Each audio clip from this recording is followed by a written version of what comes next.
Hi YouTube, VidHead85 here, and I am finished with tummy tuck and high and tight. Craziness. But then again, he knows what he's doing, so I can't complain about that. Basically, there's a lot of short movements and everything in there. I'm sweaty, but not like I normally am, because those are more, even though they're low impact, they're also they're still high intensity though. Other than that, really, I have a fan in here, so that's one of the reasons. Well, but also they're just not as intense as the cardio ones or whatever. But they're still good though. So today is more of a lower day, like a lower impact day, but it's more the intensity's there.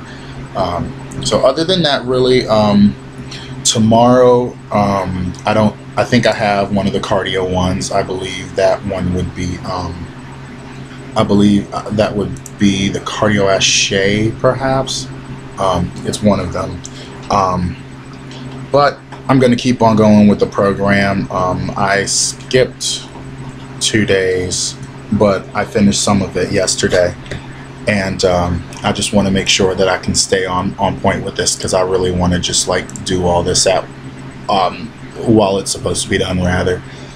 So YouTube, let me know some of the workouts that you're doing, and you know, what do you think of these videos if you follow them. So have a great day, YouTube, and I'll see you later. Bye bye.